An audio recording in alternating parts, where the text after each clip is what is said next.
Hello, World of Tank Blitzers, and hopefully a few future mumrads. I'm Littlefinger. Today, doing a review on the Tier 5 American Heavy, the T1. You can see it in the garage here. It is quite a big tank. It does have decent mobility, and it's got pretty good armor, pretty good gun. Aim time on it is not so stellar. But it's a fun tank to play, and you can really bully some light tanks, medium tanks with this. So let's take a quick look at the tech tree. You can see we're down here at the bottom. T1 takes you up to the M6, T29, T32, M103, and the E5. All of these are really good tanks, especially good if you like hull down play style, good gun depression. I think my least favorite of these is the M6, but after that, they're all really good tanks. Just looking real quick, it comes with a 3-inch M7 gun. You'll obviously want to upgrade as soon as you can. You see here, penetration on it is 101, 157 with the APCR. When we switch over to the 76 millimeter gun, that increases to 128 and 177. To put that into perspective, the ARL 44 has 120 millimeters frontal armor, so not much issues with shooting AP at some of the Tier 6 heavies. Looking at consumables, I am running my standard repair kit, multi-purpose, and adrenaline. Provisions, running protective kit, improved fuel in case of cola, and ammunition here. You can see 41 rounds of AP is certainly more than enough. I do have 19 rounds of APCR, never came close to using all of that, and a few rounds of HE. And don't forget, you can get your Pramo using credits by changing that button right there to the right. Talk about equipment real quick. I am running the gun rammer. Like I said, this tank already has good penetration numbers, so would rather increase my rate of fire. Vitality, I'm running protected modules. This again goes to what you're running for your consumables. Improved optics get our view range up to 264. On the move in this tank quite a bit, so not much need for camo net. Again, Tier 5 still would not be spending spare parts on these tanks unless you absolutely love the tank and play it quite frequently, in which case you've got a choice between enhanced gun lane drive and supercharge. This enhanced gun lane drive would come in super handy on this tank, as you will see in some of the gameplay. Aim time on this at 5 seconds is unbearable at times.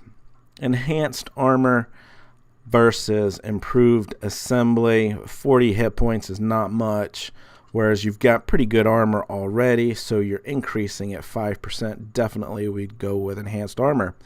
Improved control is primarily going to give you engine horsepower of 19 and a traverse speed of 3.6 addition, whereas engine accelerator is going to give you 67 additional horsepower, but only a traverse speed of 1.28 addition. I think this tank moves uphill, accelerates quite well. I would probably go with improved control there. Vertical stabilizer. Again, anything we can do to get the aim time down on this tank.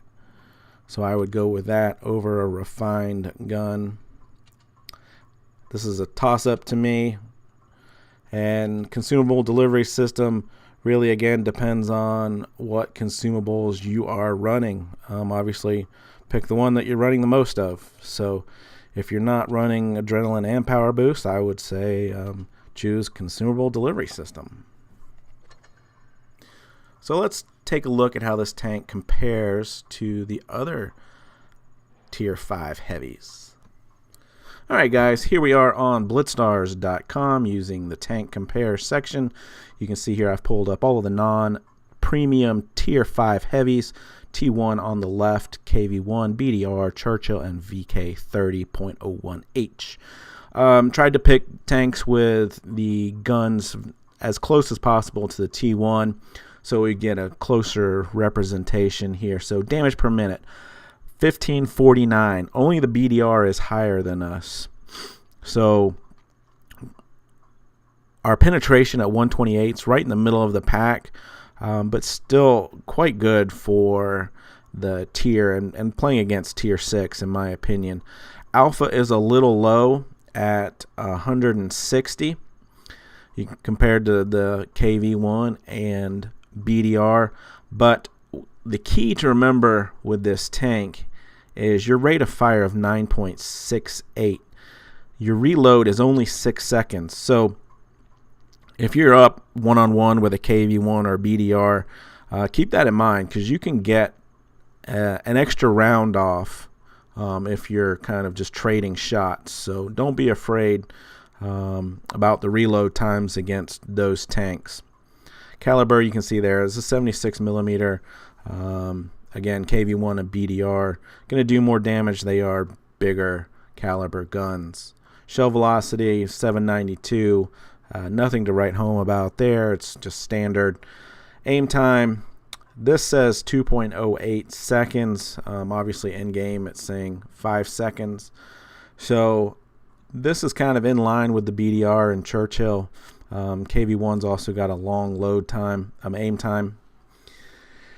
One of the nice things, it's right in line there with dispersion, but one of the nice things with the American tanks is your gun depression. So 10 degrees of negative gun depression, hands down, beats all of those other tanks. And you can see the Churchill there is so limited with that 4 degrees. You have to play that on flat ground. So use that to your advantage. Use hills and that sort of stuff with this tank, and start getting used to playing hull down, because that's how the rest of this American line requires you to play. One of the nice things about this tank here, you'll see 35 kilometers per hour. It does quite well there in comparison to the other heavy tanks, and that is primarily because of that 1056 horsepower engine.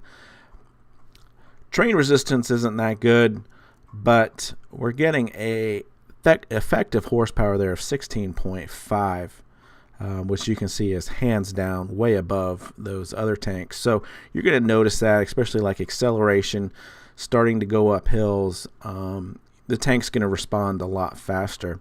Downside to the tank here, credit coefficient, it's less than 1. So you're going to make more money if you play the KV or the BDR. So keep that in mind also. View range right in line with everything else. Hit points right in line with everything else. And where the tank, does well, in my opinion, for a heavy, your hull armor's 83. You can see outside of Churchill at 178, we're doing better. And our turret armor of 102 is also better, except for the KV1. So it does have quite nice armor, and I'll pull up Armor Inspector just to take a quick look at it here. Alright, so before we get into some gameplay, just wanted to pull up Armor Inspector real quick here. I've got the shooter set up as a VK 3001H, and so this is what he's going to see. If you're angled nicely, you can protect your side. However, if you over angle, you can see how quickly that all turns green. That's 25 degrees, so you want to stay under 20 degrees. So you want to be pushed up against the face of a building, side scraping if at all possible. And then also note, if you turn the turret, how quickly the turret cheek turns green. So keep that in mind also, as that is a weak spot on this tank. But straight on from the sides, a tier 5 heavy or up is not going to have much trouble penetrating you. You do have spaced armor on the sides there, so HE shot, heat shots don't do a lot of damage. But what I wanted to show, and we'll change the shooter here, we'll go with a light. I just wanted to show you what the tank looks like to a Leo. Obviously, this is a tank you quite often see on the battlefield here. And notice if you're angled straight on to that Leo, the front is mostly all green there, but you can turn to the side and get part of that green to red.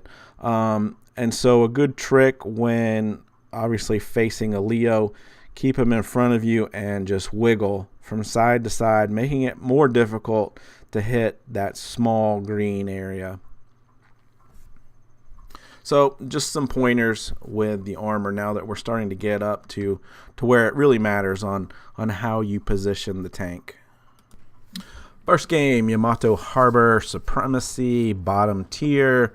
You can see we've got a T-150 Hellcat there and some pretty strong mediums on the right. So my preference when playing this tank is to treat it more like a heavy medium and try to support the mediums a little bit more. So we're going to push off to the right towards C, which is obviously typically where you're going to find the other mediums at. And you can see there's a rushed shot, but we made it work. That aiming reticle was pretty large. You're going to find that it's going to go anywhere. There's no telling where that shot will go when it's that large. But Leo gets taken out first. So we'll push up here to C and go ahead and get cap started. And I'm going to peek over this ridge here at the typical TD camping spot, although they don't have any TDs. I'm going to go ahead and put a couple shots in there while the base cap is going up. If they move, chances are we'll spot them. So that was the reason for taking those shots. Looks like they've pushed A pretty hard, and we're going to come up on this ridge. You can see here this aim time. You really got to wait, make sure it's all the way loaded. We'll get this nice shot here right off the side there. So no targets. Let's go ahead and push. You can see here on the move, we missed that shot. Want to try to get in around this building. Get me some cover and see if we can't get any shots. KV2 comes down. We'll get another shot into him. And really want to make sure you don't get hit by a KV2. So we'll back down that hill. Get another shot in there on the T-37. And he bounces on us. So again, I'm trying to just use the cover of this building, trade shots with the T-37. You know, and my thought is, guys, this early in the game, you don't want to be trading shots. You want to save the hit points to when the odds are a little bit more in your favor.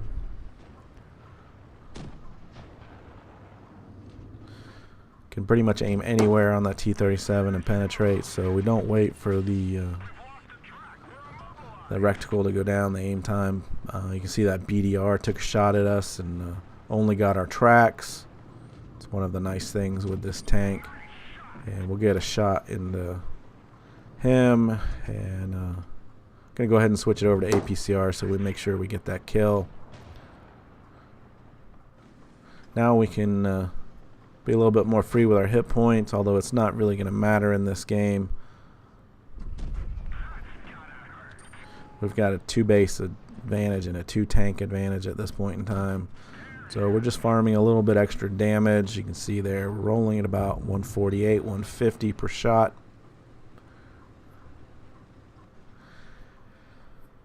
And, you know, my thoughts on Supremacy is sometimes it can be fun, sometimes it can be total chaos.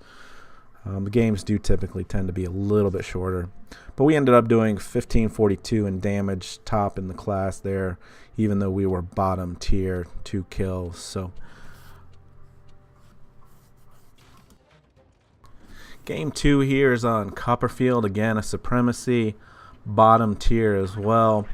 And while the damage isn't great on this game, I just wanted to show you this as an example of good role play. Obviously, we want to protect this base A.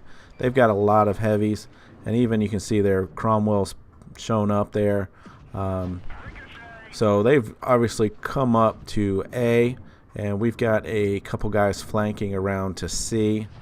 And you can see here I am just barely peeking over the side, taking my shot and backing up, and effectively holding these guys at bay. No one's pushing yet, even though it's basically me and two other tanks here.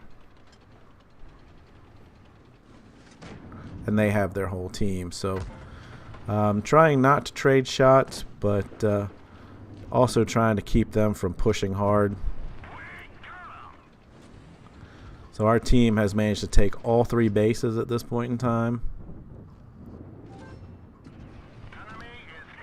And I am just backing down to cover whenever possible. We get a kill in there.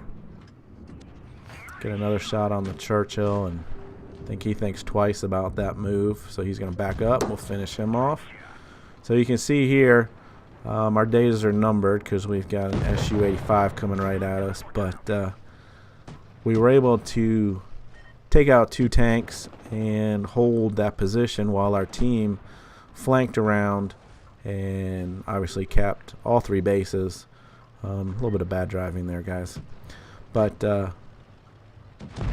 we end up being able to pull this one off.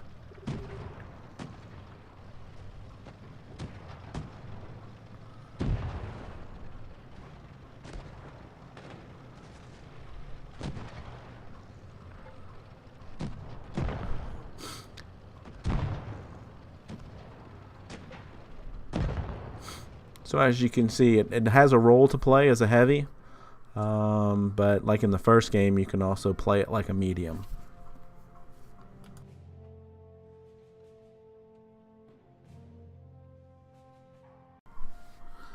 Alright, so you've seen a couple games as bottom tier, and kind of illustrated how this tank can hold its own even with a push from tier 6 heavies. But now I'm going to show you how much fun this tank can be as top tier. So I've told the team I'm going middle, and I like coming up to the spot, just see if we can't find anybody that's cutting across on the heavy side.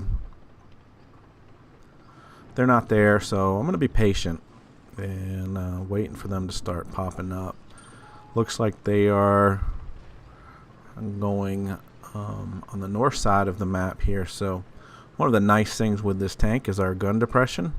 So we can use this bridge and we have no problem getting our shot down. We get kill number 1 there. And here are the heavies. You can see that side cheek that I pointed out in the armor inspector, how that is definitely a weak spot.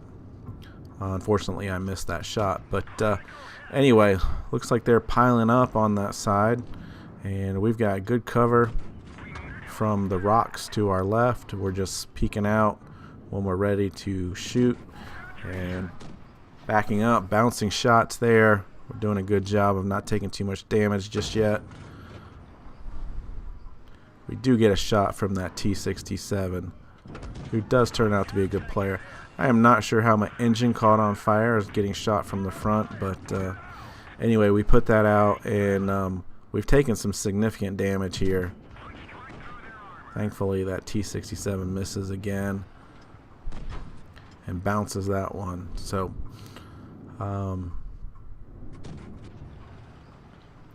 now it's time to play it a little bit more cautiously and see if our tank advantage can help me out and get some of these people preoccupied, so to speak. So I'm just going to hang here for a little bit.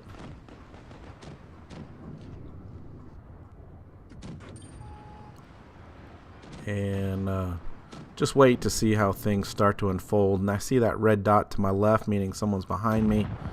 So I'm going to back up, and we'll go ahead and set the Crusader on fire and put him away for kill number 2.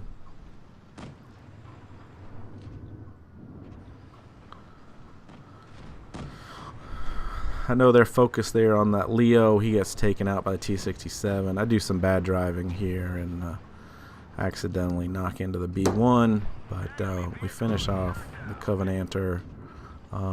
T-67, you can see he's a good player. It was kind of would have been a lucky shot if that had gone in. But T1 down here, go ahead and finish him off for kill number 4. And gonna try to chase down the T-67, but that's not gonna work out in my favor. The B1 is now AFK, and you see the T-67 realizes that, and he's coming after me first, but I've turned around.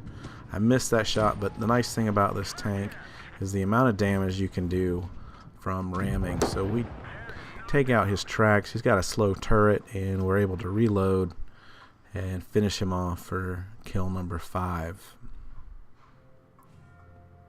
1774 damage, top of the class there. So you can see that other T1 did well with just over 2,000 damage.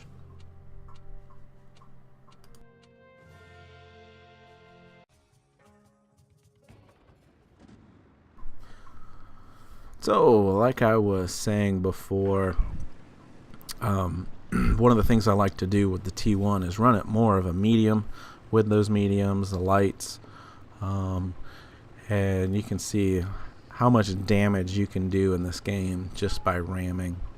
You get spotted here, so I'm going to hold up and just wait to see where they spot. Got a couple gone down. And we've got a couple on this side, so I'm thinking it's probably pretty safe for us to push on the PZ4 and Wolverine here. So here we come, maintaining our speed here. Not sure how that shot misses, but I hit adrenaline, get a shot into him, and as he's backing up, we'll ram kill him. Missed that shot. Again, this tank does not shoot well on the run, but we get a nice bounce there, get a shot into him, and 217 damage for the ram. So that's kind of the fun side of this tank, is it does have good mobility. It can get up to speeds, and then of course you can do significant damage to those mediums and lights. Now, they've done a good job pushing around. I'm not sure, why that guy was still down there. And all of our guys are now in the middle of the map. And even though we've got a 2-tank advantage, they're pushing into the middle. Trying to use these ridge lines to stay protected. Don't have a shot on the first KV1. We get a shot on the second one. We don't want to take any shots from the KVs. So we're going to play this pretty cautiously. No time. There's no time to aim on that. We just snap that one and miss. Now we've got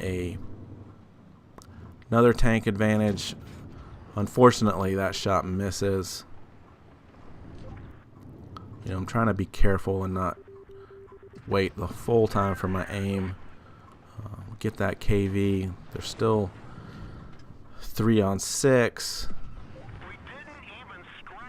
I'm only getting the side of the turret now, so I'm going to switch over to APCR, and unfortunately, we don't do as much damage. 126 there. They've got a tank back. I'm not sure what our guys are doing. They're just sitting there, not doing any damage.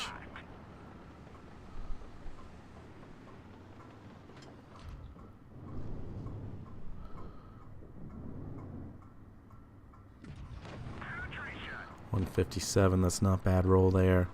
But so now I'm going to move in. figure our guys have to start doing some damage, but I'm not seeing any of their hit points go. I want to get this KV on the back. Get a nice shot into him there. He returns the favor and we finish him off. Now this KV1's turned and facing me. Why no one's shooting him? I just don't know what those guys are doing over there. So this is one of those games where you get zero help from your team.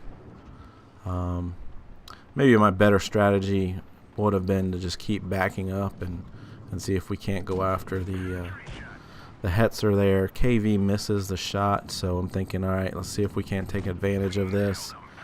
Get a shot into him there. He's now gone with adrenaline. Kills my driver. We get one shot. Maybe I should have repaired my driver, and I might have been able to get by fast enough because I know he's got a slow turret, and he wasn't turning. So that was a little bit unfortunate that I didn't get my last shot in there because this T-40 is completely useless. So even though you have a good game, you know, results don't always turn out in your favor.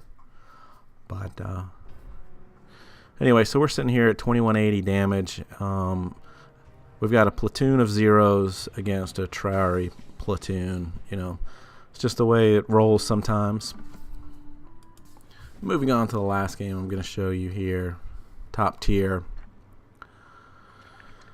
Tom and I both call right. So again, running this more like a medium than a heavy. It's got good speed here, 36 kilometers per hour. We're able to get behind the building before they get spotted coming across the bridge. So one of the things we can do with the nice gun depression is we can come up over this ridge and get a shot in. That shot was a little bit low. We don't do any damage. Finish off the KV. And then I was kind of aiming for the tracks, but got the tracks, didn't do any damage. Should have just gone for the damage and not the tracks. Was really hoping that I could get a ram kill here on the M4. We get a shot in on his turret and he gets taken out. You can see how much we can move him even when he's dead. We get shot from the side. So we're going to use our speed and power to get up this hill, and we're able to clear before getting shot again. Just barely missed that shot on the S-35. It's weird with this tank. Sometimes you can get some really accurate shots on the full out fly, and other times it's just all over the place.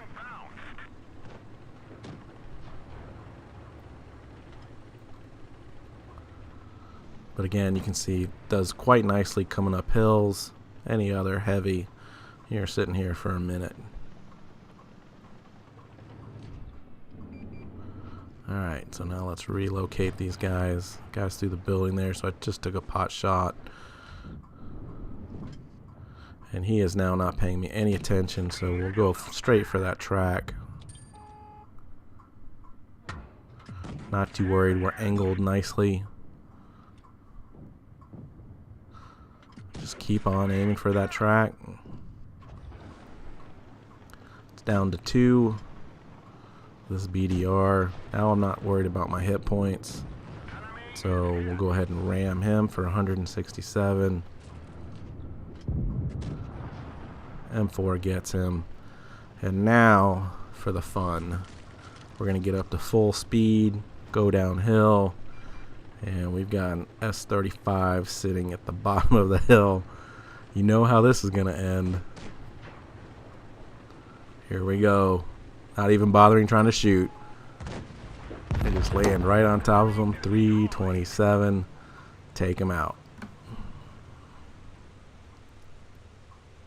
So, really fun tank to play. Kind of plays as a medium / heavy. It can play different roles. The only downside is you do have to be a little bit careful with those aim times. But other than that, this is one of my favorite tier 5 go-to tanks when I'm on a losing streak. So anyway, guys, hopefully you've learned a few things from this review. Stay safe out there. Have fun. This is just a game. And always get educated, not fingered. Little finger out.